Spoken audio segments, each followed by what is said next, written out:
Bueno, muchas gracias por esta oportunidad. Me encanta estar aquí, creo siempre en la comunicación y creo que además es muy importante tratar de mantenernos pensando en esta época de crisis.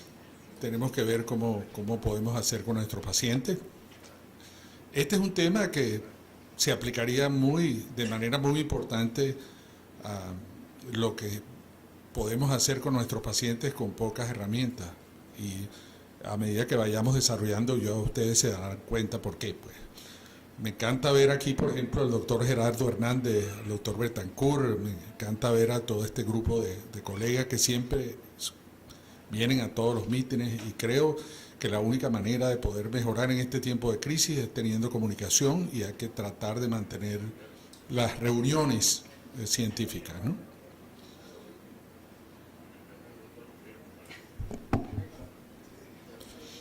Yo voy a desarrollar este tema de varias formas. Primero voy a hablar de la parte de introducción, después me voy a referir a los estudios clínicos preliminares. Voy a hablar de un metaanálisis que hay comparando la quimioterapia con la hormonoterapia. Voy a hablar de algo que está en el tapete últimamente, que es lo que se llama la puntuación de PEPI, y el estado actual de la hormonoterapia adyuvante y las conclusiones, principalmente conclusiones mías, a lo largo de toda esta presentación. Muchos de nosotros nos sentimos hoy en día como utilizando la quimioterapia neoadyuvante. La quimioterapia preoperatoria en cáncer de mama primario, con el propósito de incrementar el número de cirugías conservadoras, es aceptada hoy en día como un tratamiento eficaz. Sin embargo, el tratamiento endocrino neoadyuvante es a menudo el tratamiento que ofrece mayores beneficios a pacientes con receptores hormonales positivos y no se le ha dado la importancia que debería tener. Tiene baja toxicidad, puede disminuir el tamaño y la extensión de la enfermedad y ofrece la posibilidad de un tratamiento conservador. El primer estudio que fue publicado en el año 2001, y uno de los paladines de este tipo de tratamiento es el doctor Ellis. 337 pacientes con receptores de estrógeno y o receptores de progesterona positivos fueron aleatorizados a recibir letrozol a la dosis de 2,5 miligramos diarios, a tamoxifen a la dosis de 20 miligramos por 4 meses, y antes del inicio del tratamiento, lo más interesante de este estudio es que ninguno de los pacientes se consideró candidato a una cirugía conservadora y 14% no eran ni siquiera operables. El primer objetivo del estudio, porque fue un estudio preliminar, fue determinar la respuestas completas y respuestas parciales, determinada por palpación, y los objetivos secundarios era la determinación de respuestas globales y el número de pacientes que calificaban para una cirugía conservadora. El resultado de este estudio fue que las respuestas globales fueron significativamente superiores con el letrozol que con el tamoxifen.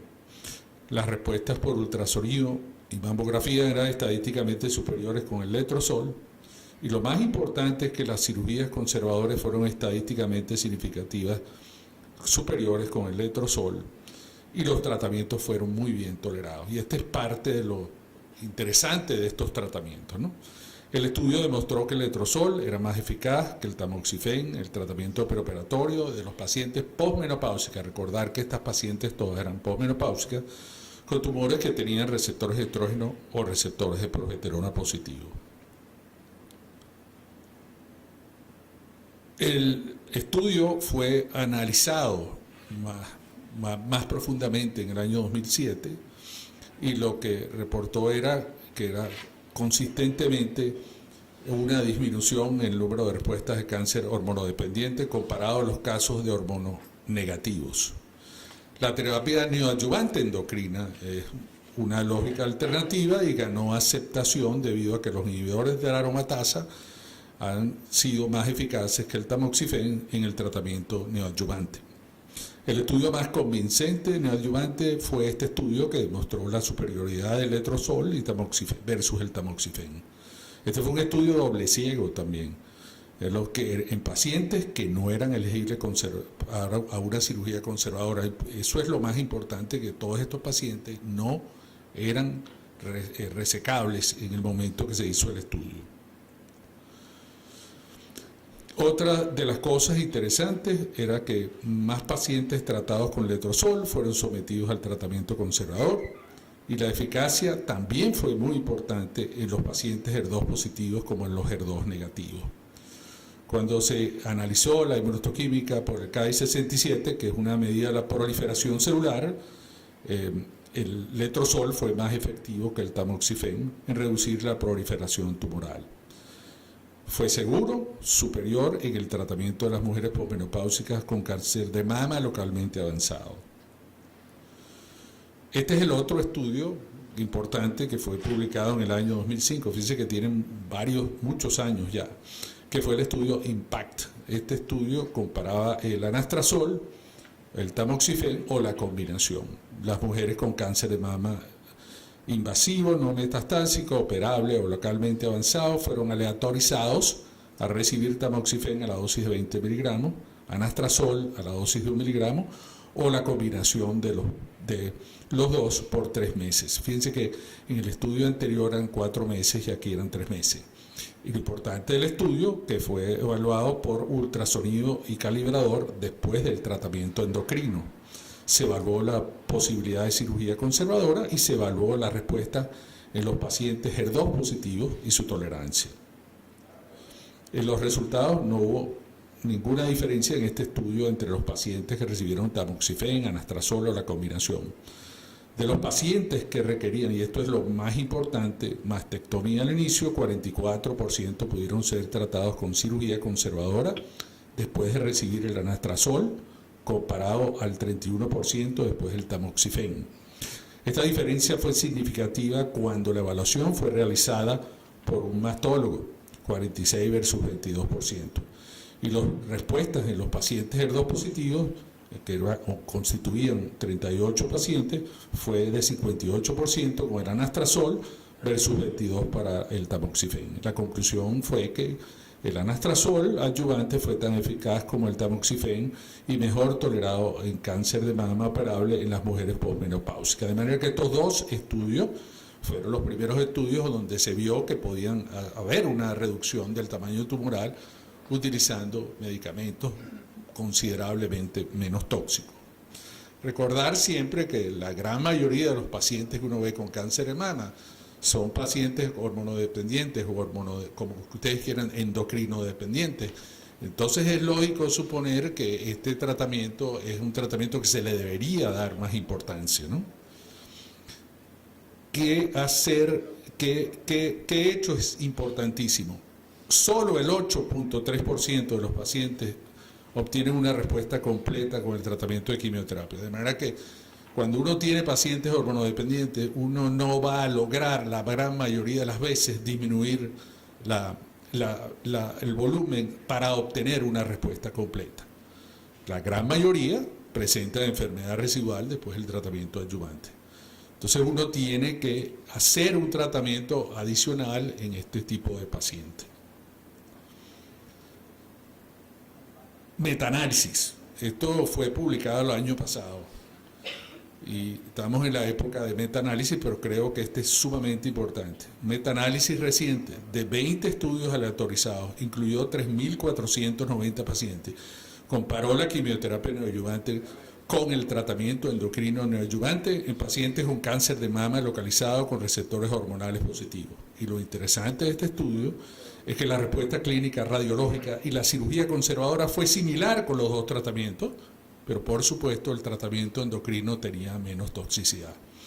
La utilización de los inhibidores de la aromatasa comparado al tamoxifen, lo que habíamos mencionado en los dos estudios anteriores, logró mejores respuestas clínicas, mejores respuestas radiológicas y mayor número de respuestas de cirugías conservadoras.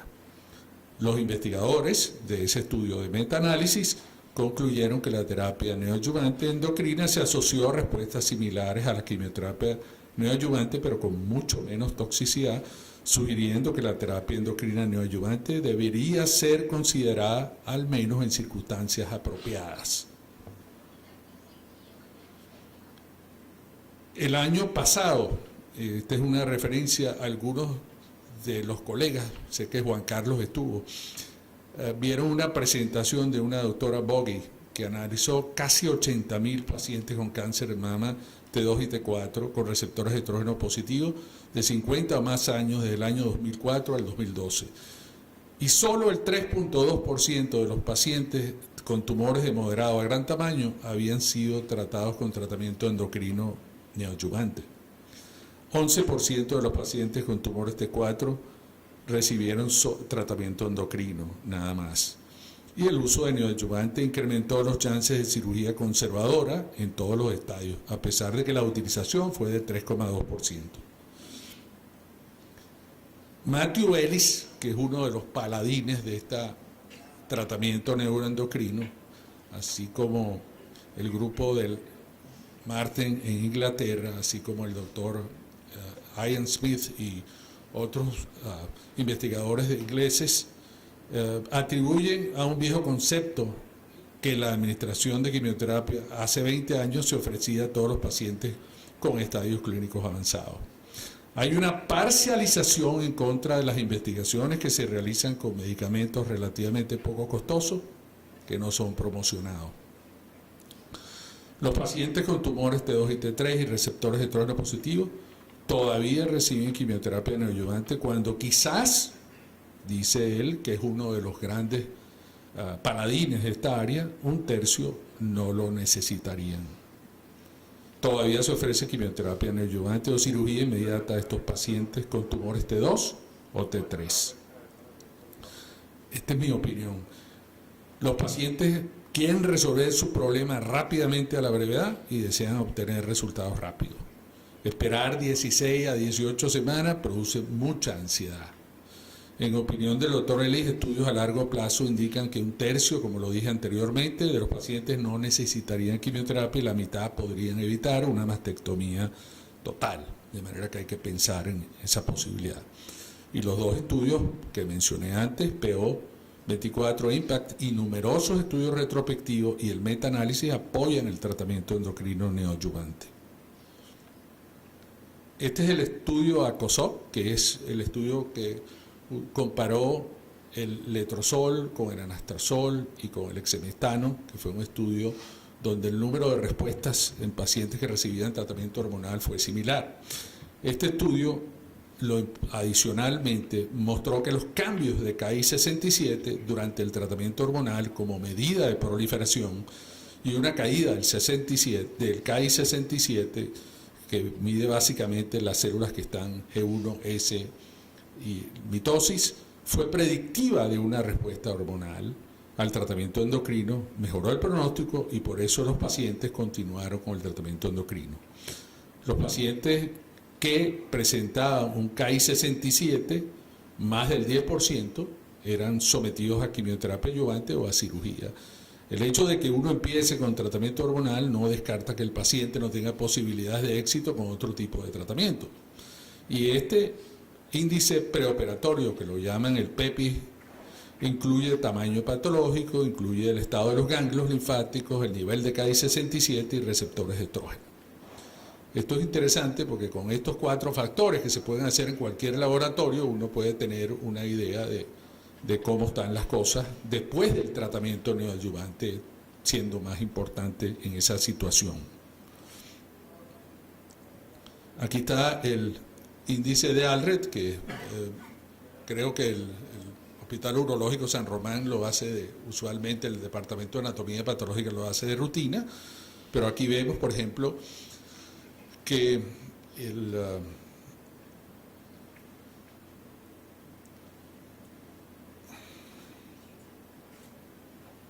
aquí vemos, por ejemplo, que es basado en la proporción de células tumorales que tienen receptores de estrógeno positivo. 0 es cuando la proporción es 0, es totalmente negativo. Cuando es 1, cuando el 1% de las células tumorales tienen receptores hormonales positivos, sobre todo receptores de estrógeno positivo. Cuando es de 1 en 100 a 1 en 10, o sea, de 1 a 10% es lo que se llama el número 2, el número 3 es cuando va de 10% a 33%, el número 4 de 33% a 66%, y más de 66% de células tumorales, entonces tiene lo que se llama el valor de 5. Lo mismo en la intensidad, 0 cuando no hay intensidad, 1 cuando la intensidad es débil, cuando es intermedio es 2 y 3 cuando es fuerte. Entonces, este llamado ALRED también se basa en intensidad y se basa en proporción de células tumorales con los receptores de estrógeno positivo. Aquí lo vemos más claro, 1% es 1, 2 es de 1 a 10%, 3 de 11 a 33%, 4 de 34 a 66, más del 67% es 5. Cuando la interpretación es 0, 2 es negativo y positivo son 3, 4, 5, 6, 7 y 8. Pues hay un patólogo en la audiencia, me encantaría oír su opinión al respecto. Y lo interesante es que después de haber estudiado a los pacientes en el PO24 y en el otro estudio que es el estudio IMPACT, el doctor Ellis y sus colaboradores empezaron a estudiar, a buscar los pronósticos y encontraron 6 factores que eran importantes para decidir. Aparte de estos 4 que vemos aquí, la respuesta clínica fue considerada y el grado nuclear fue considerado. Pero cuando se hizo el análisis de multivarianza para ver la recaída libre de enfermedad y la sobrevida global, estos 4 factores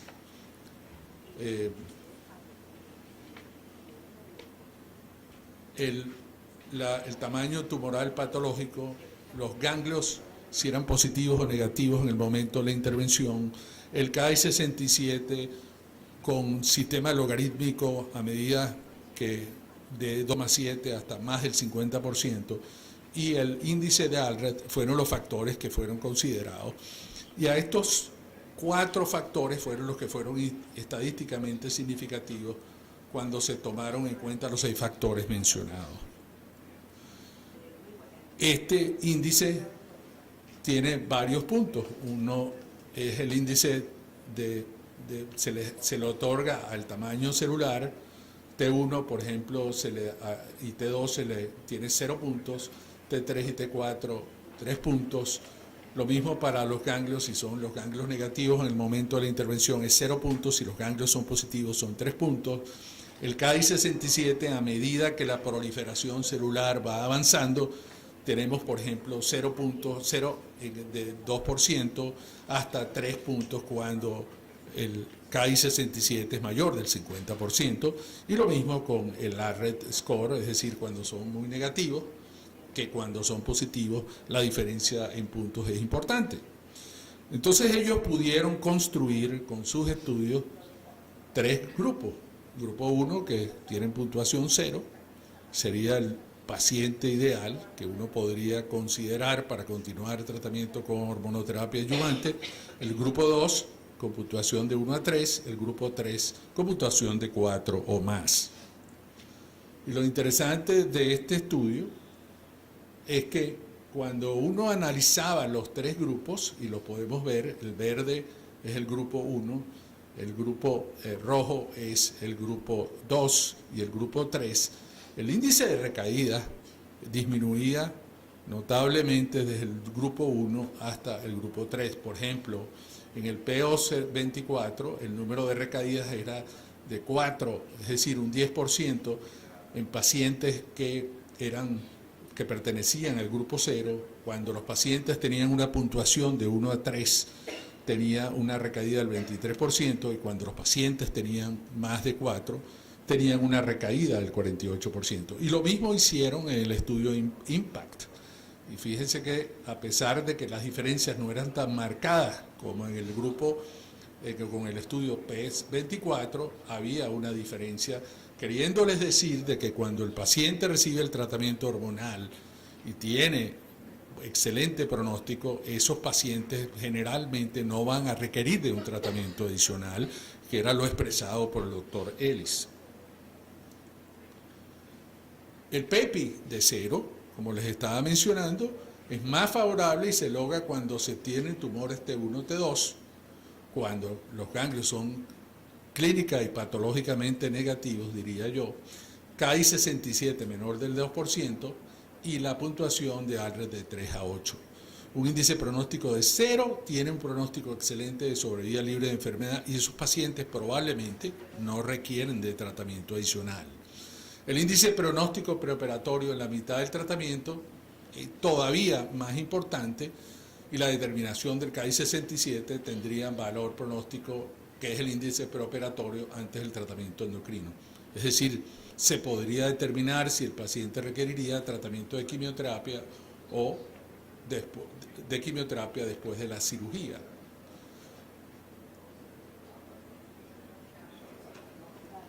¿Pasó aquí? Ok. Me quedan 2 láminas nada más. Sí. Una dictadura esto. Se está utilizando en la práctica mejorar los resultados quirúrgicos en mujeres posmenopáusicas con receptores hormonales positivos que se presenten con estadio 2 y 3. Y la información patológica y el estado de los marcadores post-terapia puede ser utilizada para tomar decisiones en relación a otros tratamientos adyuvantes. El estudio Alternate, que es el estudio que se está haciendo ahorita, que es muy interesante, es un estudio que está aleatorizando pacientes a anastrozol y es un estudio fase 3 a pacientes con la combinación o con fulvestrant.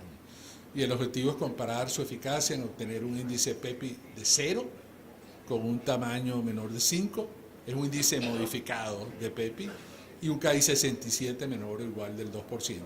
Mostrar una sobrevida libre de enfermedad del 95% de los pacientes que muestran esa puntuación. Y los pacientes son biopsiados a las 4 semanas. Y esto es interesantísimo. Si los tumores tienen una fase S menor del 10%, se consideran apagados. Y esos pacientes se mantendrían en tratamiento hormonal por 6 meses antes de la cirugía. En caso de que tuvieran una fase de 10% más, son sometidos a quimioterapia, al neoadyuvante o cirugía. Esto es lo interesante, que es como un tratamiento diseñado, personalizado para los pacientes, y esto es lo que trata de hacer este estudio. Y para aquellos que completen el tratamiento neoadyuvante endocrino, la puntuación se calculará en el momento de la cirugía. Los pacientes con una puntuación mayor del 0 son sometidos a quimioterapia adyuvante seguido de tratamiento endocrino. Conclusiones: tratamiento endocrino neoadyuvante es a menudo el tratamiento que ofrece mayores beneficios en pacientes con receptores hormonales positivos. Los estudios POC, IMPACT, ACOSOT, Z1031, así como numerosos estudios prospectivos y el metaanálisis apoyan el tratamiento endocrino neoadyuvante. Los estudios consistentemente han demostrado mejor chance de lograr cirugías conservadoras en pacientes que de otra manera serían sometidos a procedimientos radicales. Y la evaluación patológica PEPI en el momento de la intervención, antes y durante, podría determinar el tratamiento a seguir después del procedimiento quirúrgico, personalizar y diseñar tratamientos adyuvantes. El PEPI y el KI67 en la mitad del tratamiento pueden ser de mayor valor pronóstico que el índice pronóstico PEPI y el KI67 al inicio del tratamiento. Y la utilización de otros compuestos, como ya los estamos viendo, fulvestrant, CDK4, 6, everolimus, combinados con los inhibidores de la aromatasa, podrían ser más eficaces para incrementar los chances de respuestas clínicas patológicas en corto y a largo plazo. Creo que estamos en miras de cambiar la forma como estamos mirando a estos pacientes que tienen receptores hormonales positivos, y eso me parece extraordinario, que con un tratamiento mucho más sencillo y con menos costo se puedan lograr resultados tan buenos como con los otros tratamientos. Muchas gracias.